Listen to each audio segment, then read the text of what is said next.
Welcome to the roulette of learning. Let's spin the wheel and see what are we going to learn today. Number 3 it is. So today, we are going to learn why does not a nucleus explode.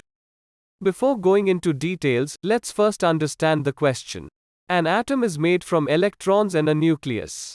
A nucleus contains one or more positively charged protons and neutral neutrons. Also, you should know that nucleus is very small in size where neutrons and protons reside together. We know that similar charges repel each other, and as the distance between them decreases, the magnitude of repulsion increases. This video explains why protons stay very close to each other inside a nucleus without causing an explosion. We know that two things stay together if there is some attraction force present when there is a repulsive force already acting on them, and this attractive force should be stronger than the repulsive one.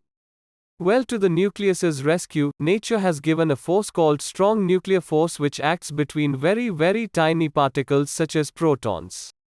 This force is attractive in nature and holds only when particles are very close, such as the protons and neutrons in the nucleus. A strong nuclear force acts between neutron-neutron, neutron-proton, and proton-proton. We know that magnitude of electromagnetic force which causes similar charges to move apart, decreases as the distance between charges increases. Well, neutrons in the nucleus keep protons somewhat separated. Till now, humankind has discovered 4 fundamental forces by which our universe is governed. These forces are strong nuclear force, gravitational force, electromagnetic force, and weak nuclear force.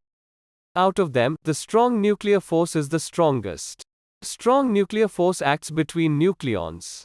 Gravitational force acts between two masses, and electromagnetic force acts between two charges, and a weak nuclear force acts inside protons and neutrons. If you want to know more about atoms, explore the links in the description.